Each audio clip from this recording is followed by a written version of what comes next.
मेरे प्रिय मित्रों, आइए स्वाध्याय के 27वीं बैठक में और ज्योतिष की 17वीं पाठशाला में आइए प्रवेश करें।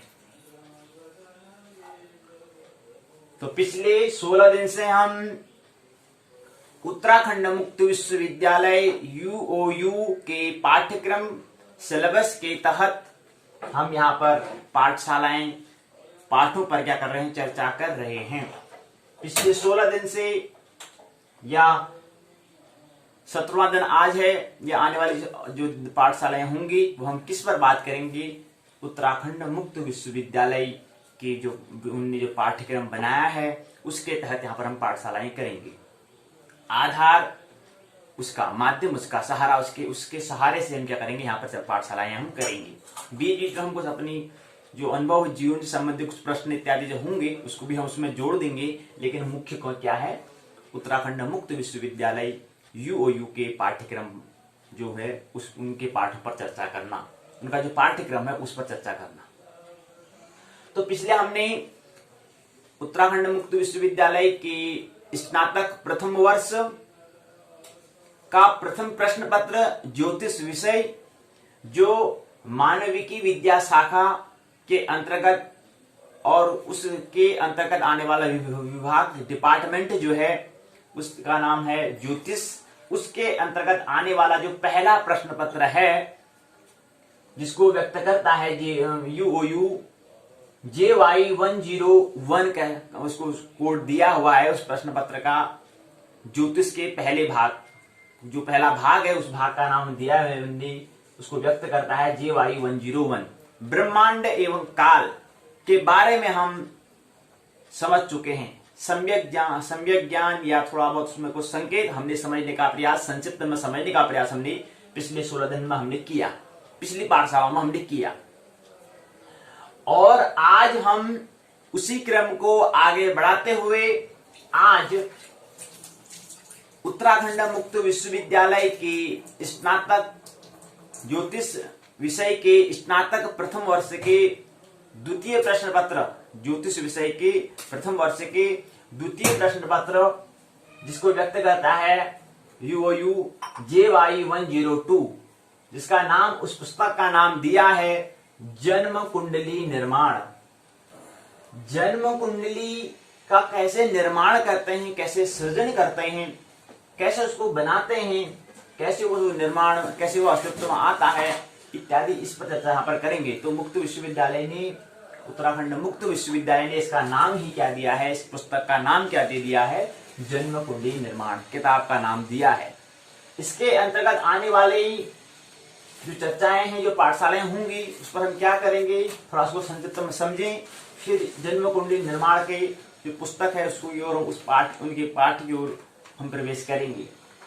उससे पहले कुछ संबंधित कुछ बातें होंगी, थोड़ा बहुत बातों को समझेंगे, फिर उसके हम पाठ को लेंगे। जन्म कुंडली निर्माण में आखिर क्या चीज हम पढ़ेंगे, क्या जैसा पढ़ेंगे उसको आज थोड़ा यहाँ पर आज की बैठक में समझ लेंगे। आज की पाठशाला में हम समझ लेंगे। कल से हम फिर क्या करेंगे, जो उसके अंतर्गत जो खंड हैं, खंडों के अंतर्गत जो इकाइयां हैं, उनको हम समझने का प्रयास यहाँ पर करेंगे।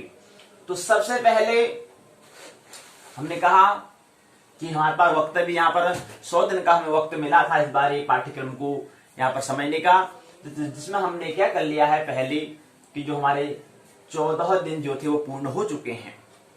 अब क्या है,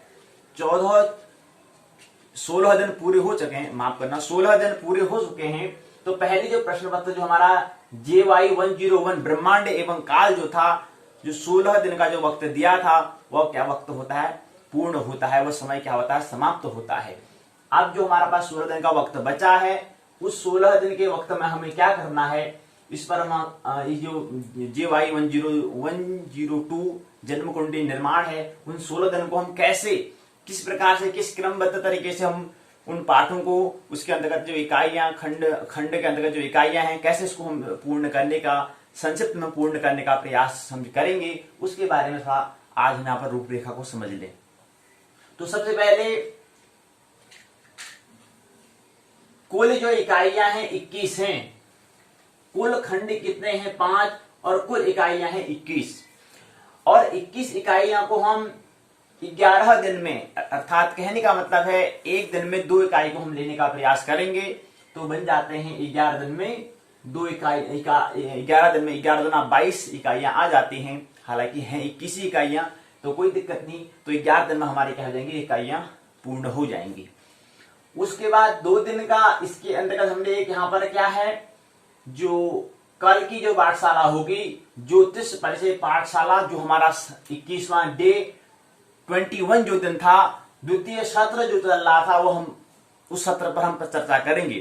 तो इसलिए यहाँ पर तो कल की जो बैठक होगी शनिवार है, तो उस पर हम क्या करेंगे सत्र 2 और डे 21 का 2 पार्ट को हम पूर्ण करेंगे। वो रह गया है उसको पूर्ण करेंगे, क्योंकि वह ज्योतिष परिचय पाठशाला भी पूर्ण नहीं हुई थी, उस दिन नहीं कर पाए, कोई दिक्कत नहीं, लेकिन सत्र वही है, सत्र 2 डे 21 उसको पूर्ण हमें करना है। तो कल की बैठक में उसको हम पूर्ण करेंगे और आज की बैठक में हम संक्षिप्त परिचय यहाँ पर आज की रूपरेखा में समझ रहे हैं। तो इसलिए हमने क्या कहा कि जो 9 आज जो है इसमें हम पहले और दूसरे इकाई को हम समझने का प्रयास करेंगे। तो इष्टकाल क्या है थोड़ा बस को भी समझेंगे और पंक्ति स्थित ग्रह क्या है, ग्रह की गति क्या है, इसको भी थोड़ा बहुत हम समझने का प्रयास यहाँ पर करेंगे। तो पहले दिन में हमारा क्या होगा, इकाई पहली और दूसरी हो जाएगी, खंड 1 की पहली और दूसरी इकाई आज की बैठक में हम पूर्ण करेंगे। उसके बाद 10 कल का जो 10 तारीख 10 अक्टूबर को हम ज्योतिष परिचय पाठशाला होगा तो इसको हम नहीं कर पाएंगे, तो यहाँ पर फिर परसों को हम करेंगे 11 अक्टूबर को इकाई तीसरी और चौथी इकाई को पूर्ण करेंगे, जिसका नाम है चालन चालन फल फल संस्कार विधि एवं गृह स्पष्ट के बारे में दिया हुआ है। इसको हम पूर्ण 11 अक्टूबर को, 12 अक्टूबर को खंड दूसरी की पहली दूसरी इकाई को करेंगे, 13 अक्टूबर को तीसरी और चौथी इकाई, खंड दूसरा ही है, खंड का नाम दिया है चंद्र स्पष्टीकरण दिया हुआ है। उसका 14 अक्टूबर को इकाई पहली दूसरी, 15 अक्टूबर को इकाई तीसरी चौथी, 16 अक्टूबर को इकाई पांचवी, पहली दूसरी तीसरी चौथी पांचवी, अर्थात खंड 3 जो है, खंड 3 का नाम दिया है लग्न साधन। लग्न साधन को हम 3 दिन में समझने का प्रयास 14 अक्टूबर, 15 अक्टूबर और 16 अक्टूबर को करेंगे। उसके बाद 17, 18 और 19, 17 अक्टूबर, 18 अक्टूबर, 19 अक्टूबर को क्रम से हम पहली इकाई, दूसरी इकाई, तीसरी इकाई, चतुर्थ इकाई और पंचम इकाई को भी हम खंड चौथा जो है द्वादश भाव साधन जो दिया है उसको हम 3 दिनों में समझने का प्रयास करेंगे।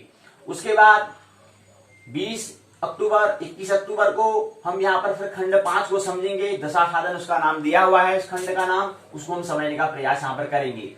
चूंकि जन्म कुंडली का निर्माण की हम यहाँ पर बात कर रहे हैं, तो इसलिए हम फिर 22 अक्टूबर को क्या करेंगे, जन्म कुंडली पाठशाला, उसको हम समझने का प्रयास करेंगे। देखो यात्रा 2 तरह से हो सकती है, स्व से और पर से, प्रकृति से और ब्रह्म से, लेकिन ख्याल रहे कि ज्योतिष क्या है, सूक्ष्म अध्ययन है। इसलिए हमने क्या करा, 22 अक्टूबर को खुद अपना जो हमारा जन्म कुंडली है उसको समझने का हम प्रयास करेंगे। इसलिए 22 अक्टूबर को हम यहाँ पर जन्म कुंडली पाठशाला का आयोजन करेंगे, क्योंकि जन्म कुंडली का हमें क्या है, निर्माण कैसे होता है उस पर हम बात कर रहे हैं। और दूसरी बात, क्योंकि आध्यात्म का मतलब होता है ब्रह्म की ओर यात्रा, मतलब केंद्र की ओर यात्रा।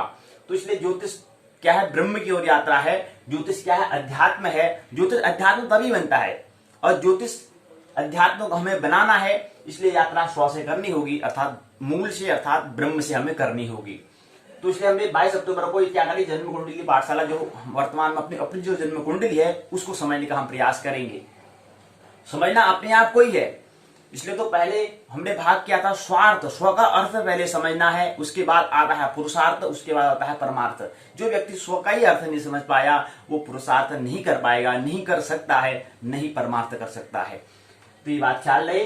तो इसके बाद आता है फिर 23 अक्टूबर को और 24 अक्टूबर को हम 2 दिवसीय प्रश्नोत्तर पाठशाला कार्यक्रम का हम आयोजन करते हैं। जैसे हमने कल और परसों भी हमने किया था, 2 दिन का प्रश्नोत्तर पाठशाला का हमने आयोजन किया था, ऐसे यहाँ पर प्रश्नोत्तर पाठशाला कार्यक्रम हम यहाँ पर रखेंगे। वह रहेगा 23 और 24 अक्टूबर, और वो विषय क्या है, JY 102 जन्म कुंडली निर्माण के संबंधित प्रश्न पाठशाला होंगी।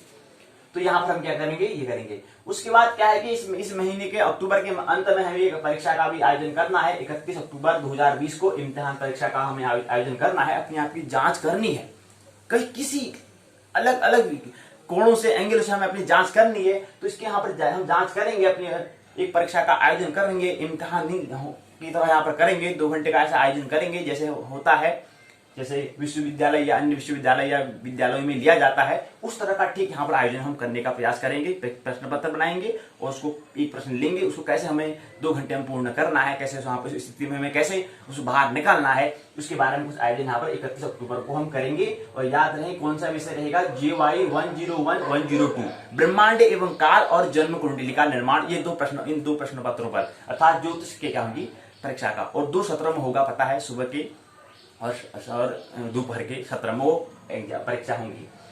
उसके बाद क्या आता है, ये हमने बात समझ ली है कि हमें क्या करना है। तो थोड़ा बहुत और यहाँ पर कुछ बातें हमें समझ लेंगे कि ज्योतिष अर्थात अध्यात्म है, और क्योंकि आज की जो इकाई है, आज की जो बैठक है, उसको हम समझेंगे इष्टकाल, पंक्तिस्थित ग्रह, गति क्या है, इसको हम समझने का भी प्रयास करेंगे, थोड़ा बहुत समझेंगे इसको आज की बैठक में। उससे पहले थोड़ा बहुत एक बात और समझ लेते हैं कि क्या होता है दृश्य, दृष्टा और दर्शन।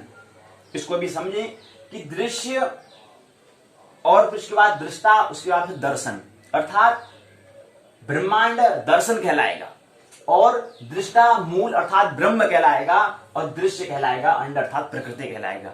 क्योंकि हम ब्रह्मांड के बारे में हम बात कर रहे थे, क्योंकि आज ब्रह्मांड के बारे में थोड़ा बहुत यहाँ पर संकेत थोड़ा दे रहे हैं, क्योंकि अब बैठक पूर्ण हो चुकी है, पाठशाला हो चुकी है। अब हम जन्म कुंडली निर्माण के बारे में बात करेंगे, लेकिन फिर भी जिक्र आ जाता है तो बात करनी पड़ती है, उल्लेख करना पड़ता है। तो क्या है कि दृश्य से हमें क्या होना है दृष्टा में, और दृष्टा के बाद हमें क्या जाना है साक्षी अर्थात दर्शन अर्थात ब्रह्मांड में प्रवेश करना है। तो योग कैसे बनता है, मतलब ब्रह्मांड अगर हम बुद्धि के हिसाब से अगर उसको विभाजन करें, क्योंकि बुद्धि से तोड़कर ही हमें करना पड़ता है, कोई भी अगर हम प्रयोग करेंगे उसके लिए हमें क्या करना पड़ेगा, पहले जांच तोड़ना मरोड़ना करना पड़ेगा। तो विज्ञान के लिए तो ये करना पड़ता है, हालांकि धर्म में ऐसा नहीं होता है। तो ये चीज के लिए क्या करना पड़ेगा, दृश्य अगर हम तोड़ते हैं तो हमें मिलेगा, पहले दृश्य मिलेगा, फिर दृष्टा मिलेगा, फिर जाकर हमें क्या होता है दर्शन होता है, अर्थात ब्रह्मांड होता है, अर्थात क्या होता है अस्तित्व होता है, ये हमें मिलता है। तो इसलिए हमने ब्रह्मांड एवं काल जो हम बता रहे हैं, 2 परीक्षा का आयोजन, यूनिवर्सल टाइम और जन्म कुंडली निर्माण, ये 2 परीक्षा होंगी, तो हमने बात कर ली है। उसके बाद यहाँ पर आता है कि जो हम यहाँ पर सत्र कह रहे हैं ज्योतिष और अध्यात्म, ये 49 वर्ष से पहले प्रश्नोत्तर चर्चा किया गया है। गुरु से प्रश्न पूछा गया है कि ज्योतिष से आप क्या, ज्योतिष के बारे में आप अपने ज्योतिष के बारे में हम आपसे कुछ जानना चाहते हैं। तो वहां पर प्रश्नोत्तर चर्चा जो हमने की है, एक भाग हमने उसको तो समझ लिया है, दूसरा भाग हमें रह गया है। पहले भाग में हमने ज्योतिष अर्थात अद्वैत का विज्ञान को हमने समझने का प्रयास करा है, वो हमने सत्र 1 डे 21 के 1 में हमने कर लिया है। अब यहाँ पर सत्र 2 डे 21 के दूसरे भाग में हम ज्योतिष अर्थात अध्यात्म, जो 49 वर्ष से पहले यहाँ पर प्रश्न पूछा गया है, प्रश्नोत्तर चर्चा की गई है, उसको हम समझने का प्रयास करेंगे। ये हम कह रहे हैं कल की बात हम कर रहे हैं, तो ये बात है। दूसरी बात है स्नातक 3 वर्षीय कार्यक्रम होता है, तो इसमें जो हमारा बीए सत्र 2019 से 2022 का हम 3 वर्ष का ये है, इसमें शाखा पहली में क्या होंगी 2020 में 110 दिन 110 डे हमें यहाँ पर मिला है। उसके बाद शाखा 2 जो होगी उसमें 2021 में हमें 155 दिन का हमें यहाँ पर अवसर मिलेगा पाठशालाएं आयोजन करने का। और तीसरा होगा शाखा 3 2022 20 21 22 250 दिन का यहाँ पर अवसर मिलेगा पाठशालाएं करने का। और कौन सी पाठशालाएं रहेंगी, यूओयू पाठ्यक्रम पर पाठशालाएं हम यहाँ पर करेंगे। बाकी जो हमें समय मिलेगा उसमें हम कुछ अपने जीवन से संबंधित कुछ प्रश्न जो होंगे उसको यहाँ पर ले लेंगे, लेकिन इतना कम से कम इतना हमें वक्त क्या देना है, यूओयू पाठ्यक्रम पर हमें पाठशालाएं करनी है।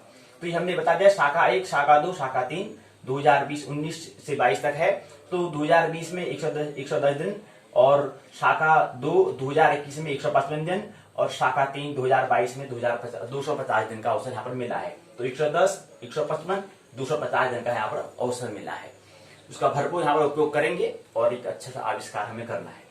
और दूसरी बात, ज्योतिष जो है क्या है, भविष्य का दर्शन है, भविष्य की ओर देखना, भविष्य में क्या होने वाला है उसकी क्या है, उसके दर्शन करना है, उसको देखना है। तो ज्योतिष के 3 भाग होते हैं, अनिवार्य, अर्ध अनिवार्य और गैर अनिवार्य।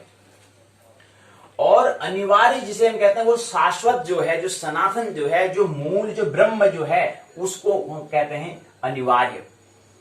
जो ब्रह्म है, जो दृश्य के अंदर मौजूद है, जो विज्ञान के अंदर स्थित है, उसको हम कहते हैं ब्रह्म, उसको हम कहते हैं मूल, उसको हम कहते हैं। और दूसरा होता है अर्ध अनिवार्य, जन्म और मृत्यु। ये क्या है, अर्ध अनिवार्य है। प्रकृति अर्थात अंड प्रकृति के अंदर आ जाता है ये। और उसके बाद गैर अनिवार्य होता है, जैसे हम कहते हैं नौकरी या शादी इत्यादि नहीं हो रही है, शादी नहीं हो रही है, नौकरी नहीं लग रही इत्यादि, ऐसे हमारे जो प्रश्न होते हैं, इसको कई प्रतीक है माया का, संसार का प्रतीक है अर्थात भ्रम का प्रतीक है। तो भ्रम से हमें हटना है, माया से हमें हटना है, संसार से हमें आगे यात्रा करनी है, कहाँ, प्रकृति की ओर, अंड की ओर, और उससे आगे यात्रा करनी है ब्रह्म की ओर, ब्रह्म स्थिति। तो ये तीन चीज ज्योतिष के भाग ये दर्शाते हैं कि एक गैर अनिवार्य होता है, एक अर्ध अनिवार्य होता है, एक अनिवार्य होता है। अनिवार्य जो शाश्वत जो ब्रह्म है उसमें हमें स्थित होना है। ये बात हम बाद में करेंगे, लेकिन फिर भी यहाँ पर संकेत दे रहे हैं। अब आता है, क्योंकि यहाँ पर जन्म कुंडली निर्माण यहाँ पर कहा गया है। जन्म कुंडली, जन्म क्या होता है, जन्म क्या होता है, इसलिए हमें ज्योतिष के तीन भाग हम यहाँ पर करने पड़े, क्योंकि जन्म और मृत्यु किस में आता है, ज्योतिष के मध्य भाग में आता है, अर्ध अनिवार्य में आता है, सेमी इसेंशियल के पार्ट में आता है, वाले हिस्से में आता है। एक इसेंशियल, एक सेमी इसेंशियल, एक नॉन इसेंशियल। तो नॉन एसेंशियल जो है गैर अनिवार्य है, सेमी इसेंशियल अर्ध अनिवार्य है, और तीसरा पहला होता है जो अनिवार्य इसेंशियल। जो तीन भाग होते हैं, तीन चीज होते हैं, इसेंशियल, नॉन इसेंशियल और semi essential and non essential जो होते हैं। तो ये तीन भाग ऐसा होता है, तीन स्थिति यहाँ पर होती है। तो यहाँ पर जन्म कुंडली, अगर कुंडली निर्माण नहीं, जन्म कुंडली का निर्माण यहाँ पर विश्वविद्यालय ने दिया है। तो जन्म क्या है, पहले प्रश्न ये आता है, बर्थ हम किसे कहते हैं, और मृत्यु क्या है, और जन्म कैसे है और मृत्यु कैसे, मृत्यु हम किसे कहते हैं, कैसे है, क्योंकि विज्ञान की यहाँ पर बात कर रहे हैं, तो विज्ञान क्या और कैसे, क्या है, व्हाट और हाउ, कैसे। तो कैसे है ये, कैसे करो कि ये जन्म है, कैसे करो ये मृत्यु है, तो इसकी खोज है, इसकी तलाश है। तो ये किसकी, प्रकृति की तलाश है, और किसके तल पर, विज्ञान के तल पर, विज्ञान की हमें जानना चाहते हैं, अर्थात प्रकृति को, अर्थात विज्ञान की ओर हम यात्रा कर रहे हैं। अगर हम पूछते हैं कि जन्म क्या है, अगर मृत्यु क्या है, मृत्यु कैसे होती है, क्या होती है, अगर इस तरह से हम प्रश्न अगर जीवन में कर रहे हैं, तो इसका मतलब हम क्या कर रहे हैं, विज्ञान की ओर यात्रा कर रहे हैं, अर्थात प्रकृति को समझने का हम प्रयास कर रहे हैं। ये यहां से स्पष्ट होता है। और दूसरी बात, जन्म मृत्यु ये क्या है, अर्ध अनिवार्य है, सेमी इसेंशियल क्या है, लेकिन अभी तो इसेंशियल और भी इससे आगे है, वो ब्रह्म जो है, वो जो शाश्वत जो है, उसकी तो भी बात यहाँ पर नहीं की है, क्योंकि यहाँ पर जन्म कुंडली निर्माण विश्वविद्यालय ने कहा है कि आप ज्योतिष के द्वितीय प्रश्न पत्र में आप जन्म कुंडली निर्माण करना, कैसे निर्माण होता है इसको सीखो, कैसे जन्म कुंडली का निर्माण होता है इसको सीखो, कैसे इसको निर्माण करते हैं, इसके बारे में कहा था। क्या है, ज्योतिष के अर्ध अनिवार्य हिस्से की बात की गई है, ज्योतिष के अर्ध अनिवार्य हिस्से की बात की, लेकिन बात तो ज्योतिष की है ना, तो इसलिए JY 102 ज्योतिष ने व्यक्त किया है। तो जन्म कुंडली निर्माण, उसके बाद कुंडली क्या होती है, और फिर निर्माण क्या होता है, ये सृजन क्या होता है, ये आविष्कार क्या होता है, किसे कहते हैं। तो युवा के पाठ्यक्रम के अंतर्गत स्नातक प्रथम वर्ष के द्वितीय प्रश्न पत्र, पहला प्रश्न पत्र हमने बात कर ली है ब्रह्मांड एवं काल, द्वितीय प्रश्न पत्र जो है JY 102, JY 101 ब्रह्मांड एवं काल, और JY 102 जन्म कुंडली निर्माण के पुस्तक जो है, पुस्तक है, इसका शीर्षक जन्म कुंडली निर्माण क्या दर्शाता है, क्या शो करता है, क्या दिखाता है। तो इससे आप क्या समझते हैं जन्म कुंडली निर्माण से। तो पहले तो प्रश्न, पाठों में तो बाद में चर्चा करेंगे, पहले प्रश्न तो बने, तभी उसमें आनंद आएगा, नहीं तो आनंद नहीं आएगा, तभी रस आएगा, नहीं तो रस आने वाला नहीं है। तो क्या है जन्म कुंडली, जन्म क्या है, कुंडली क्या है, और निर्माण क्या होता है, इसके बारे में पहले प्रश्न करें, तब जाके उसका जो पहला शीर्षक है उस शीर्षक पर ही क्या करें, जोर दें, उसको समझने का प्रयास करें। तो उसके अंतर्गत जो पार्ट हैं वो हमें समझ में आएंगी, जो इकाइयां हैं, जो यूनिट्स हैं वो हमें समझ में आएंगी, जो ब्लॉक इसके दिए हैं वो ब्लॉक हमें समझ में आएंगे, उससे पहले नहीं आने वाले। तो ये प्रश्न हमने किया, तो इस तरह से इसमें बता रहे हैं। तो पहला जो प्रथम खंड जो है जन्म कुंडली निर्माण, इसके अंतर्गत 5 खंड इसमें दिए हुए हैं, और कुल क्या है 21 इकाई इसमें दी हुई है। तो पहली जो प्रथम जो खंड है वह है ग्रह स्पष्टीकरण, ग्रहों को कैसे स्पष्ट हमें करना है, वो हम प्रथम खंड के अंतर्गत आने वाली जो इकाइयां हैं, पहली इकाई है इष्टकाल, पंक्ति स्थित ग्रह और ग्रह गति। दूसरी इकाई है, पहली इकाई या दूसरी इकाई, पहली इकाई इष्टकाल है, दूसरी इकाई है पंक्ति स्थित ग्रह और ग्रह गति, और तीसरी इकाई और चौथी इकाई जो है, तीसरी इकाई है चालन और चालन फल, चौथी इकाई है फल संस्कार विधि एवं ग्रह स्पष्ट। ये क्या है, ये तीसरी और चौथी इकाई है। तो इस कहने का मतलब है कि जो पहला जो ब्लॉक है, प्रथम जो खंड है, गृह स्पष्टीकरण जो दिया हुआ है, इसके अंतर्गत कितनी इकाइयां हैं? 4 इकाइयां हैं। 4 यूनिट से हैं। पहली, दूसरी, तीसरी, चौथी। पहली इष्टकाल, दूसरा पंक्ति स्थित गृह गति, तीसरा चालन चालन फल, चौथा फल संस्कार विधि एवं गृह स्पष्ट। ये क्या है? 4 इकाइयां इसमें दी हुई हैं। पहले ब्लॉक प्रथम खंड गृह स्पष्टीकरण। तो ग्रह को कैसे स्पष्ट करना है, इसको हम समझने का प्रयास करेंगे।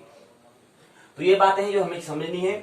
एक बात और समझिए कि हमने कहा था कि जन्म कुंडली निर्माण क्या दर्शाता है, क्या शो करता है। दर्शाता मतलब हमने यहाँ पर दर्शाता है, हमने क्या दिखाता है, क्या संकेत मिलता है, नहीं कहा है। दर्शाता मतलब दर्शन को यहाँ पर समझने का हम यहाँ पर प्रयास करेंगे। इसलिए यहाँ पर दर्शाता शब्द का हमने प्रयोग किया। हम कौन से शब्द अपने बोलने में, अपने दैनिक बोलचाल की जो भाषा में हम कौन से शब्द का प्रयोग करते हैं, ये भी क्या है, बहुत महत्वपूर्ण शब्द है।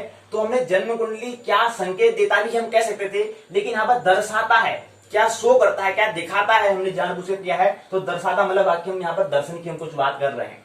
तो दर्शन बड़ा महत्वपूर्ण शब्द है। आपने नाम सुना होगा, PhD भी होता है।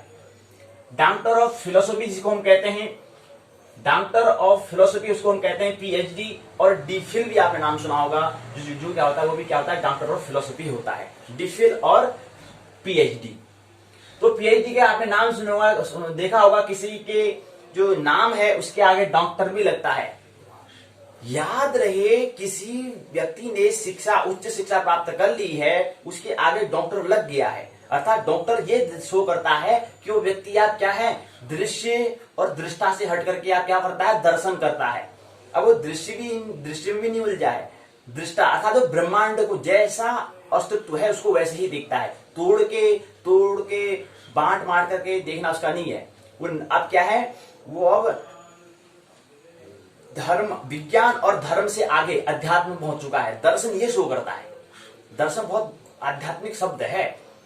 वो क्या है, प्रकृति और प्रकृति से आगे जो है धर्म, और धर्म से आगे क्या है, अध्यात्म, उससे आगे वो दर्शन यहाँ पर दिखाता है। अब ये तो निर्भर करेगा उस व्यक्ति पर कि वो व्यक्ति के अंदर वाकई में चेतना का उतना विकास, डेवलपमेंट हुआ या नहीं हुआ। लेकिन आमतौर पर अगर डॉक्टर लगा है तो मतलब इससे यही ख्याल आएगा कि वो व्यक्ति क्या हो गया है, दृश्य से हटके दृष्टा अर्थात दर्शन करता है। जैसा अस्तित्व है, जैसा अगर फूल को हमें समझना है तो फूल को हम तोड़ेंगे नहीं, वैसे ही उसकी सुगंध लेंगे, वैसे ही उसका ऐसा आनंद लेंगे। तो ऐसे ही दर्शन, ये डॉक्टर जो आगे से लगा है वो ये शो करता है कि अब वो क्या करता है, दर्शन करता है। देखता भी नहीं है, आप दर्शन करता है। दृश्य मतलब दृश्य हम कहते हैं वो देखना होता है, वो देखता भी नहीं है, वो दृष्टा होगा। देखना और दृष्टा के योग से दर्शन बनता है।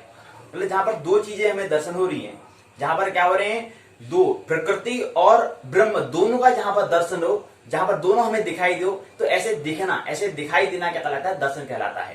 तो ये थोड़ा शब्द ख्याल रहे कि शब्द हम कौन से शब्द को हम चुनते हैं, ये भी बड़ा महत्वपूर्ण शब्द होता है। तो इसलिए हमने यहाँ पर क्या दर्शाता, हमने जानबूझ के हमने कहा कि दर्शाना। तो यहाँ से इसी के माध्यम से हमें PhD और DPhil को हमने समझने का यहाँ पे प्रयास कर रहे हैं।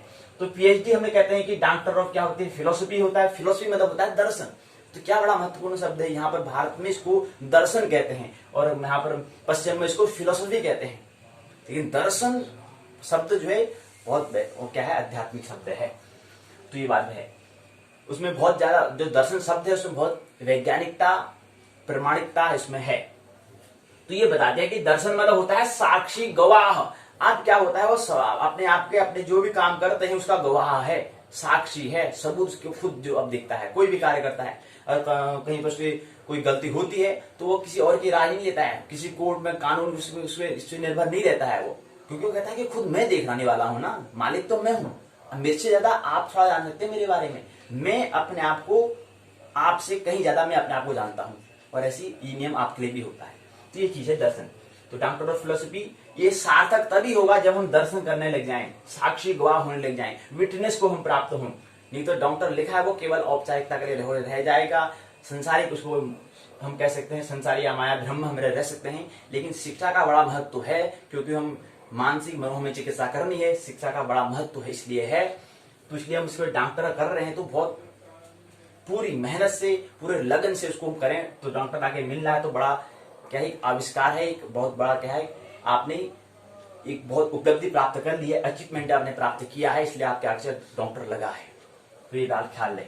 तो इसलिए 99 मौकों में ऐसा नहीं होना चाहिए खाली डॉक्टर लगा दिया बस हो गया, नहीं, जो उसका डॉक्टर की जो उसकी वास्तविकता, जो उसकी ऑथेंटिक, जो उसकी प्रमाणिकता, जो उसकी वैज्ञानिकता है, उस वैज्ञानिकता के आधार पर ही उस पर पीएचडी करें और उसका सार्थक करें, तो आपके आगे से डॉक्टर लग जाएगा। डॉक्टर मन होता है चिकित्सक, अर्थात अभी विद्या है तो विद्या में भी मनोचिकित्सक होता है, साइकोथेरेपी। शिक्षा क्या है? मनोचिकित्सा ही तो है। शिक्षा मतलब क्या है? मन की चिकित्सा। और जो डॉक्टर यहाँ पर कहते हैं वो क्या है? शारीरिक जो रोग है उसकी चिकित्सा। तो डॉक्टर और पीएचडी और जो डॉक्टर जो है, हम वो जो चिकित्सक जो है, उसमें थोड़ा बहुत फर्क है, लेकिन दोनों का उपचार क्या है? चिकित्सक है, चिकित्सा करना है। एक क्या है? साइको चिकित्सा, एक क्या है? थेरेपी करना होता है, साइकोथेरेपी करना होता है, एक बॉडी की चिकित्सा करना होता है। तो ये बात ख्याल रही। तो जब कृष्ण अर्जुन की जो वहां पर समझा रहे हैं तो वहां पर वो साइको थेरेपी यहाँ पर है, साइकोथेरेपी मतलब मनोचिकित्सा वहां पर अर्जुन की कर रहे हैं। वहां पर कोई हॉस्पिटल में एडमिट नहीं कराते हैं। कृष्ण अर्जुन की स्थिति को समझते हैं, इसलिए उसको हॉस्पिटल में, अस्पताल में, चिकित्सालय में भर्ती नहीं कराएंगे, एडमिट नहीं करेंगे, क्योंकि वो जानते हैं, वो समझते हैं कि क्या है यहाँ पर दवाई अगर जो दूंगा उससे कुछ हल होने वाला नहीं है। इसकी पूरी चिकित्सा मानसिक है, इसलिए इसको मनोचिकित्सा ही करनी पड़ेगी। तो ये ख्याल रहना चाहिए कि अब चिकित्सा मन की अगर करना है तो मन का ही हमें दवाई लेनी होगी, ऐसे वाला हुआ दवाई हमें लेने के काम चलने वाला नहीं है। तो ख्याल रहे चिकित्सा हमें शिक्षा जो है वो क्या है? मनोचिकित्सा है। और ये भी ख्याल रहना चाहिए कि अधिकतर 70 से 80% हमारी जो बीमारियां हैं, जो डायजिसिस है, वो क्या है? मनोचिकित्सक अर्थात मनोवैज्ञानिक मन की है। तो शिक्षा अगर हमारा क्या हो जाएगा? शिक्षा पर अगर हम अच्छा से अच्छे से इसको देने लग जाएंगे, अच्छे से उसको व्यक्तियों को साझा करने लग जाएंगे, तो फिर बीमारी स्वतः ही अपनी प्रतिष्ठा कमाएगी। तो मुश्किल से 10% या 20% लोग क्या होंगे? शारीरिक रोग उनको होगा, बाकी क्या है 70 से 80% क्या है? मानसिक रोग है। तो शिक्षा को कुछ ऐसा हमें करना है कि उसमें कितनी कुछ ऐसा क्रांति शिक्षा में ऐसी लानी है कि क्या हो जाए कि यहाँ पर जो साइकोथेरेपी हम कह रहे हैं, जो इतनी मानसिक जो बीमारियां हैं, ये इनका जो प्रतिशत है, जो फीसदी है, इसमें गिरावट आनी चाहिए। क्या होनी चाहिए? गिरावट आनी चाहिए। तो ये बहुत सारी बातें हैं। अब जो विश्वविद्यालय का जो पाठ्यक्रम है, इष्टकाल और पंक्ति ग्रह गति जो है, इसको आइए समझते हैं। तो पहली इकाई है और दूसरी इकाई है, इन पर हम चर्चा करते हैं। तो आइए प्रवेश करें विश्वविद्यालय के पाठ्यक्रम जो है उस पर। देखिए पढ़ने का तरीका क्या होता है। 3 तल होते हैं, हमने कहा है। एक होता है नाभि स्थित तल, एक होता है हृदय तल और एक होता है बौद्धिक तल। ये 3 तल हैं।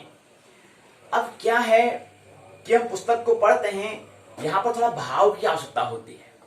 मतलब हमें बहुत ज्यादा कुछ नहीं पढ़ना है, कुछ संकेत हमें पुस्तक से लेना होता है। तो इसलिए पहले इसको हमें क्या करना चाहिए? पहले हमें इसको प्रणाम हमें करना चाहिए।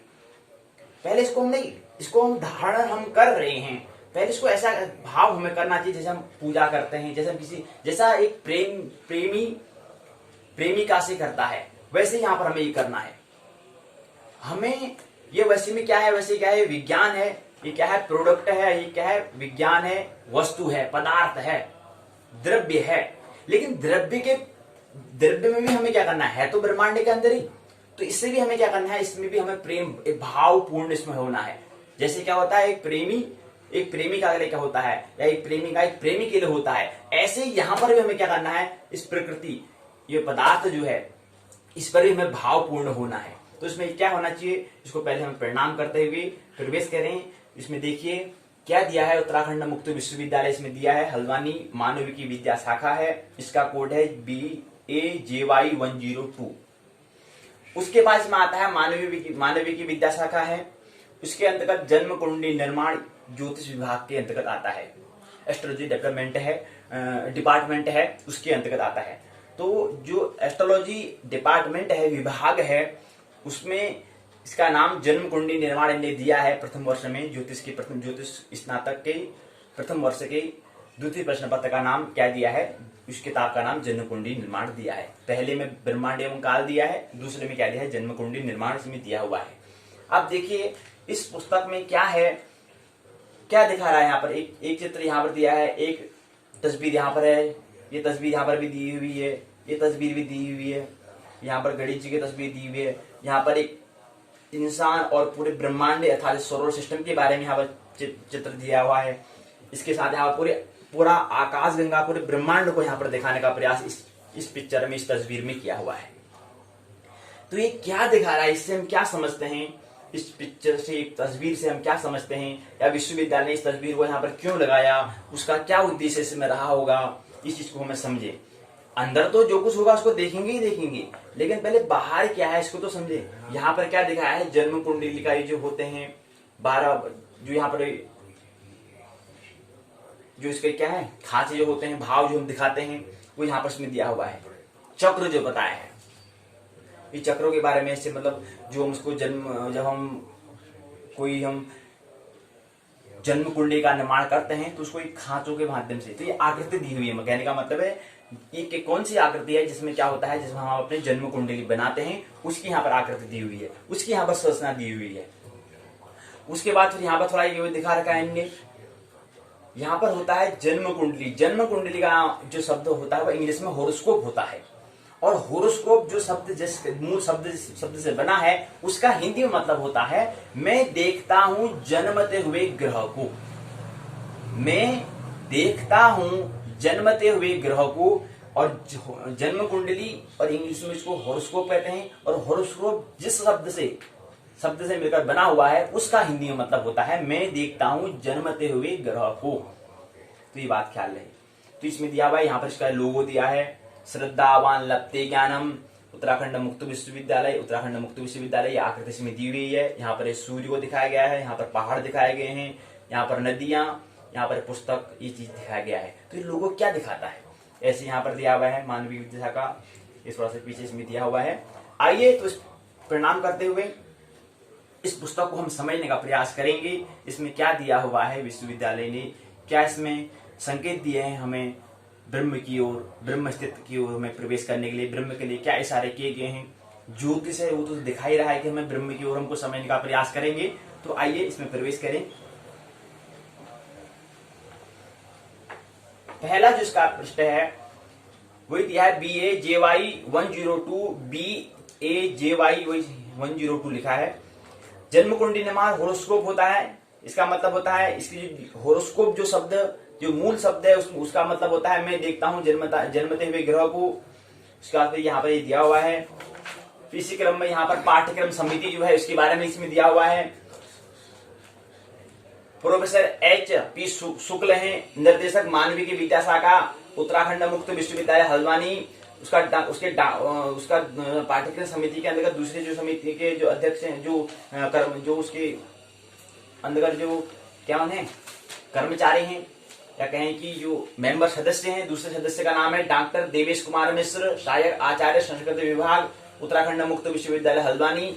तीसरे सदस्य हैं डॉक्टर नंदन कुमार तिवारी, अकादमिक परामर्शदाता ज्योतिष विभाग, उत्तराखंड मुक्त विश्वविद्यालय हल्द्वानी। प्रोफेसर देवी प्रसाद त्रिपाठी जी हैं अगले सदस्य। अध्यक्ष हैं ज्योतिष विभाग के श्री लाल बहादुर शास्त्री, राष्ट्रीय संस्कृत विद्यापीठ नई दिल्ली के। प्रोफेसर वासुदेव वर्मा हैं, अध्यक्ष हैं ज्योतिष विभाग के, राष्ट्रीय संस्कृत संस्थान जयपुर परिसर जयपुर में। फिर उसके बाद आता है ये तो पाठ्यक्रम समिति होगी। इसके बाद आता है पाठ्यक्रम संयोजक और संपादन करने वाले डॉक्टर नंद कुमार तिवारी, अकादमी एसोसिएट, ज्योतिष विभाग, उत्तराखंड मुक्त विश्वविद्यालय हल्द्वानी। ये क्या है, एक पाठ्यक्रम के संयोजन करने वाले और संपादन करने वाले हैं। इसी क्रम में आता है इकाई का लेखन, खंड 1 और इकाई की संख्या। डॉक्टर नंद कुमार तिवारी, अकादमिक एसोसिएट, ज्योतिष विभाग, उत्तराखंड मुक्त विश्वविद्यालय हल्द्वानी। खंड जो पहला दिया हुआ है जिसको हम समझ रहे हैं, ग्रह स्पष्टीकरण जो दिया हुआ है प्रथम खंड, इसके अंतर्गत पहली, दूसरी, तीसरी, चौथी, अर्थात इसके अंतर्गत जो सभी 4 इकाइयां जो हैं वो क्या किसने लिखा है, डॉक्टर नंद कुमार तिवारी जी ने लिखा है। इसी क्रम में अगले क्रम में पुनः डॉक्टर नंद कुमार तिवारी जी ने दूसरा खंड जो है उसके अंतर्गत पहली, दूसरी, तीसरी, चौथी जो इकाइयां हैं उनको भी क्या है स्वयं डॉक्टर नंद कुमार तिवारी जी ने ही लिखा है।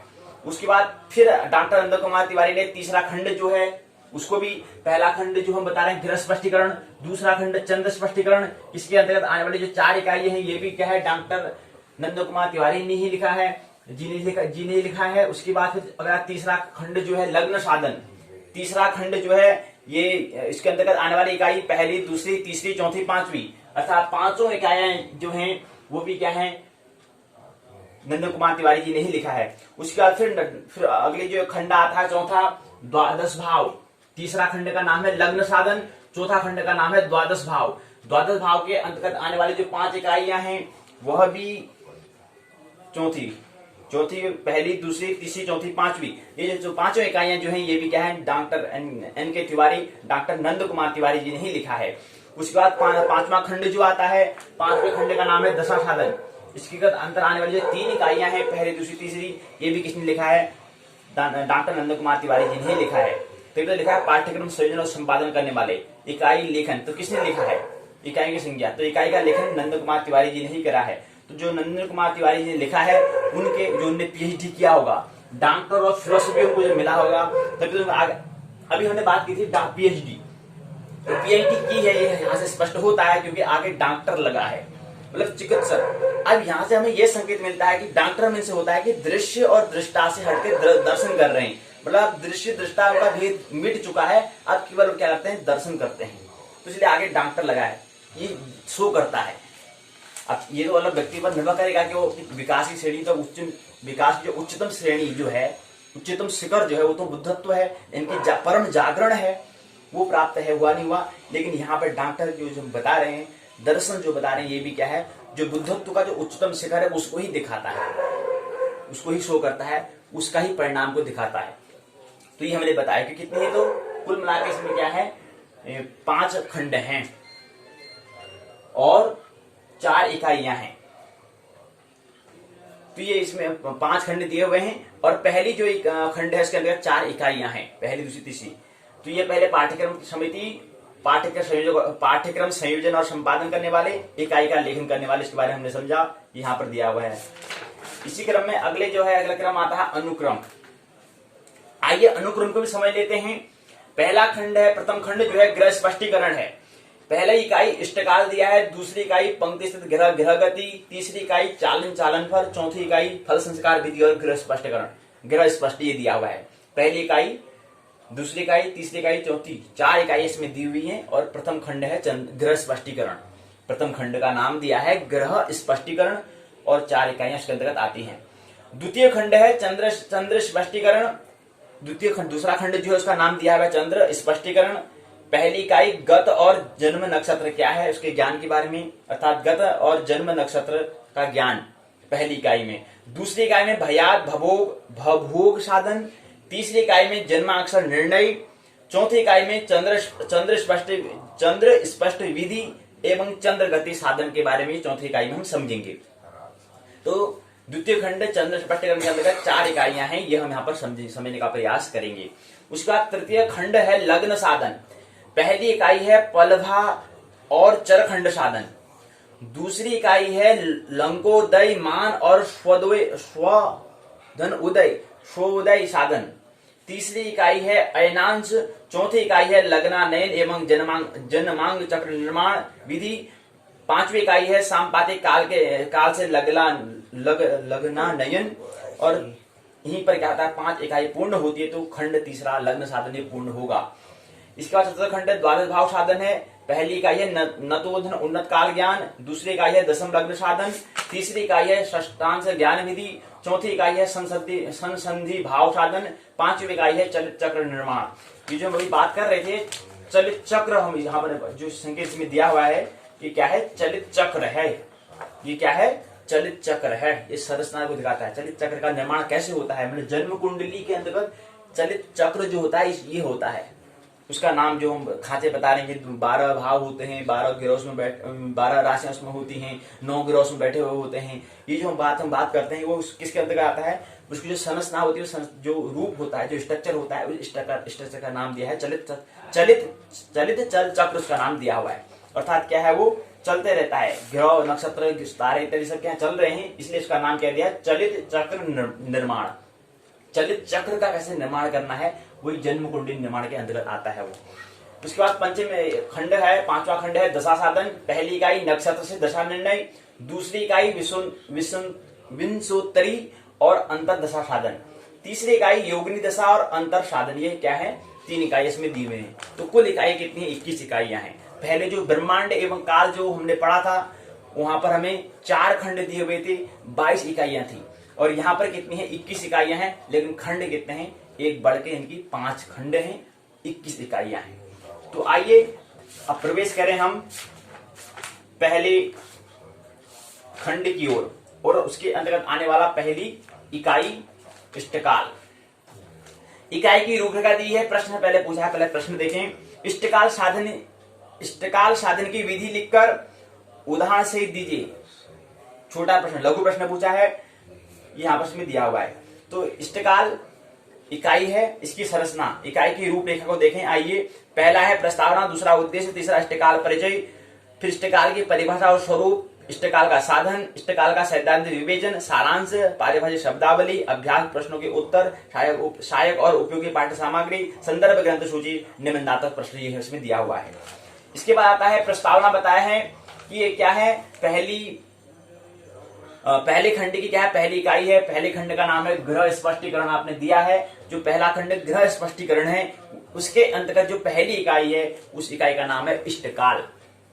अब इष्टकाल किसे कहते हैं? सूर्योदय से लेकर के जन्म समय तक के काल को इष्टकाल कहते हैं। इष्ट किसे कहते हैं और काल किसे कहते हैं?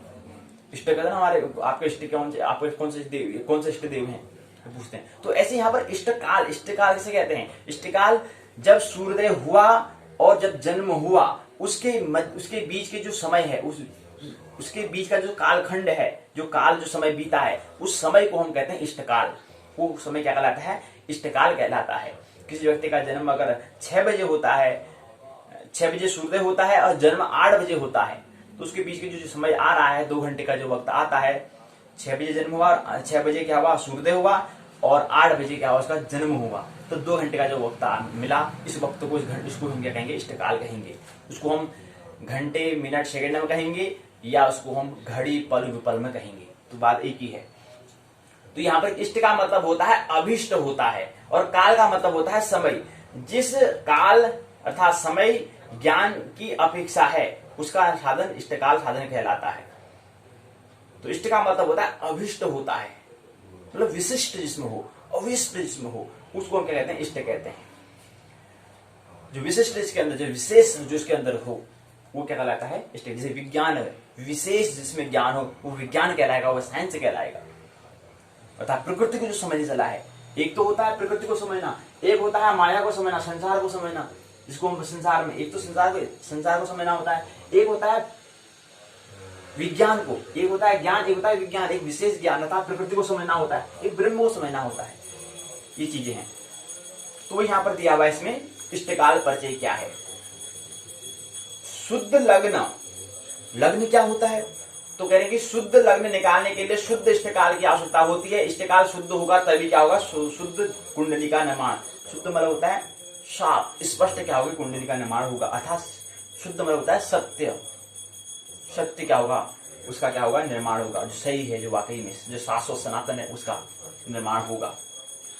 तो ये पहले एक प्रस्तावना होगी, फिर दूसरा उद्देश्य इसमें दिया हुआ है। 6 उद्देश्य में बताए हुए हैं। इष्टकाल क्या है, इसका ज्ञान कर सकेंगे। इष्टकाल का संपूर्ण मान कितना होता है, इसका बोध यहाँ पर कर पाएंगे। इष्टकाल से आप क्या समझते हैं, इसे बता सकेंगे। इष्टकाल क्या है, इसे समझा सकेंगे। इष्टकाल के महत्व को समझ सकेंगे। इष्टकाल ज्ञान से कुंडली निर्माण प्रक्रिया में इसके आगे की गतिविधियों का ज्ञान कराने में हमें क्या होगा? हम ज्ञान कराने में क्या हो जाएंगे? समर्थ हो जाएंगे।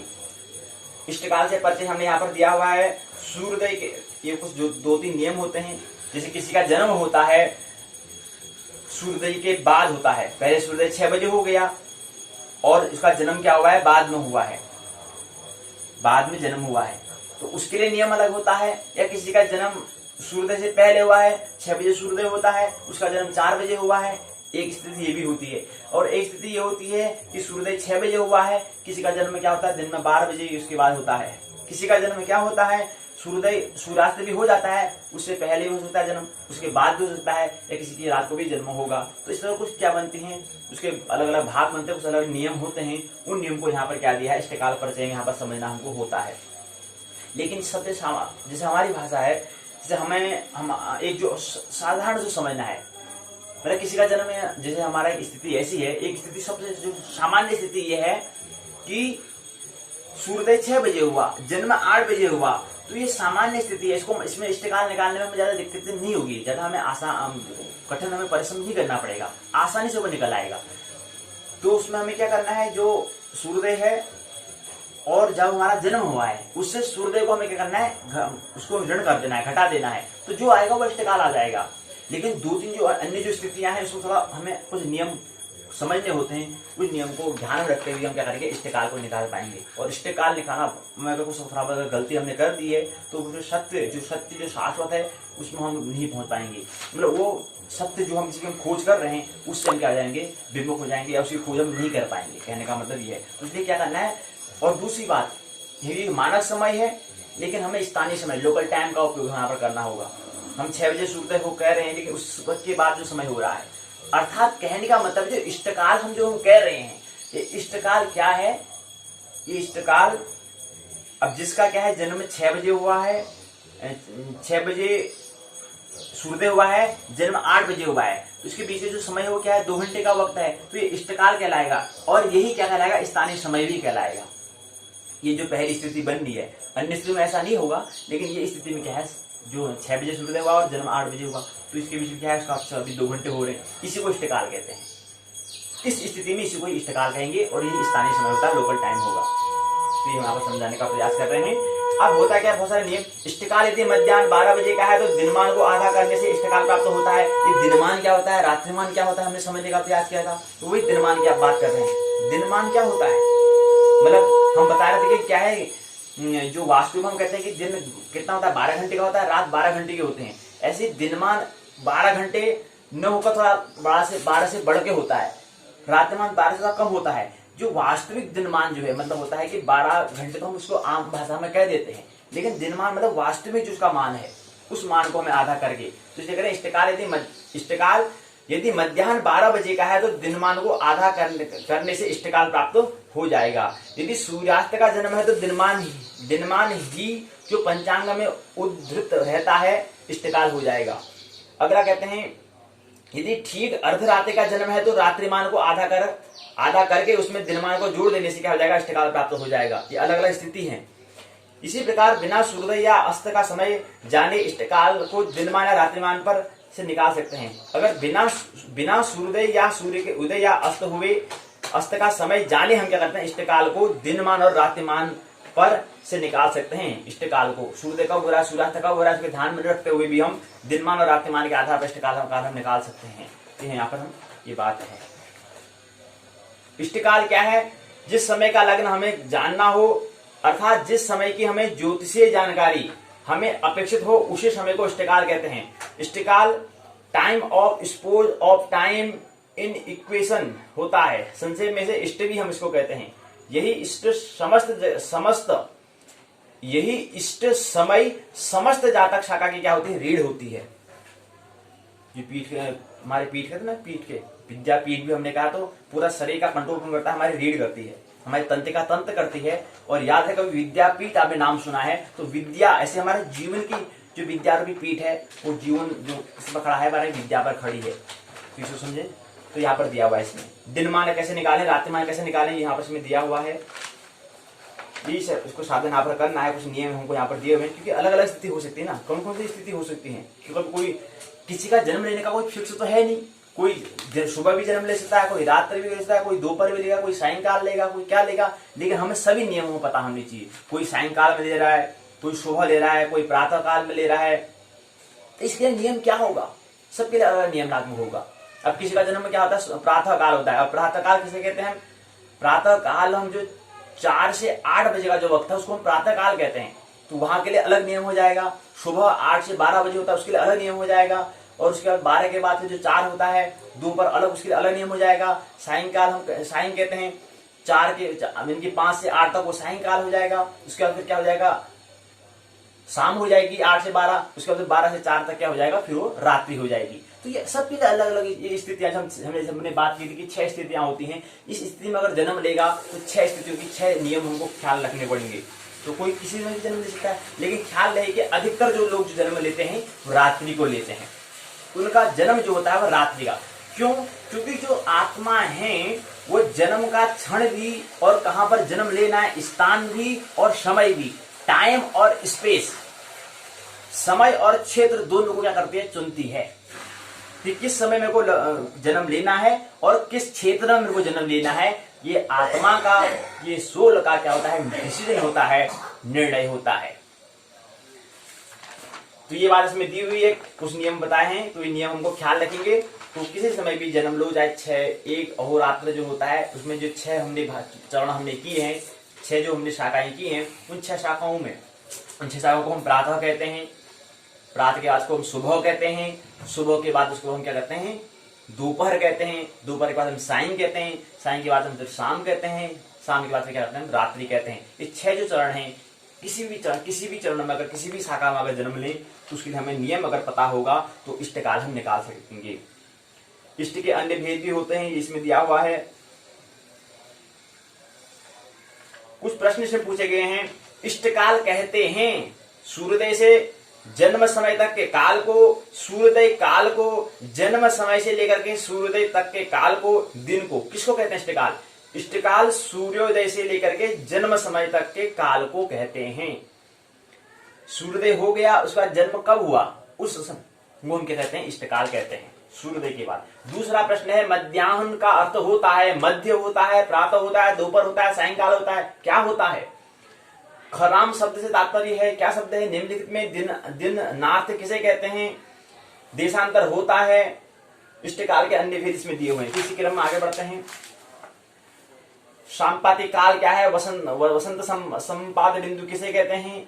साम्पातिक इष्टकाल साधन करने के बारे में बताया है, कैसे साधन करना है, कैसे संस्कार करना है, इसके बारे में इसमें दिया हुआ है, सारांश दिया हुआ है। फिर परिभाषित शब्दावली, इष्टकाल अभिष्ट समय, सूर्य उदय से लेकर के जन्म समय तक के काल को हम क्या कहते हैं, इष्टकाल कहते हैं। ग्रह गति मतलब ग्रहों की गति। लग्न मतलब होता है लग तिथि लग्नम, क्रांति वृत्त क्षितिज वृत्त से पूर्व दिशा में जहां स्पर्श करता है उसका नाम है लग्न। पूर्वधन उपलब्ध, पूर्व में जो उपलब्ध हो उसको पूर्वाब्ध कहते हैं। स्थानीय होता है कि स्थान विशेष से संबंधित हो। तो ये क्या है, बोध प्रश्न के उत्तर यहाँ पर दिए हुए हैं। पाठ्य सामग्री, सहायक पाठ्य सामग्री दिया है, संदर्भ में ग्रंथ सूची, निबंधात्मक प्रश्न पूछा है, बड़ा प्रश्न पूछा है। याद रही, परीक्षा में 6 प्रश्न पूछे जाते हैं, 4 छोटे 2 बड़े।